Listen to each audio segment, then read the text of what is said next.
Um, hey everyone, before we dive in, don't forget to hit that like button and subscribe to stay updated with more content like this. Have you ever wondered what happens when two hit TV shows engage in a friendly rivalry before one even hits the airwaves? That's exactly what happened between Supernatural and Lucifer.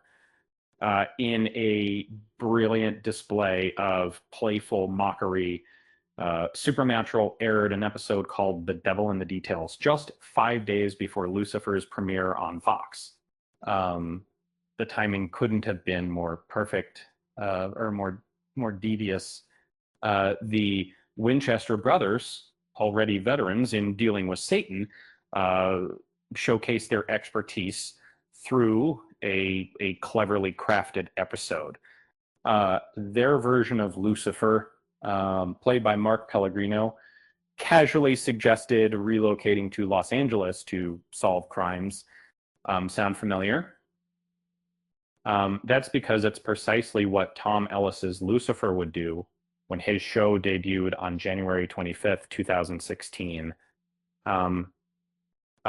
This wasn't just coincidence. It was Supernatural throwing some supernatural shade. The episode featured Castiel making a deal to become Lucifer's vessel while Sam endured traumatic flashbacks. After Lucifer killed Rowena and escaped the cage, he dropped that not so subtle hint about LA. Speaking of death, the show's most intriguing villain could make a compelling return in any future revival.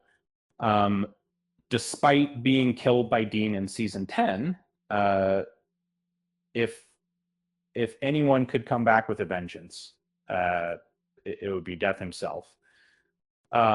You know what they say about death and taxes, except in this case, Death took a tax holiday. But don't tell him I said that. With that said, thanks for watching, and until next time.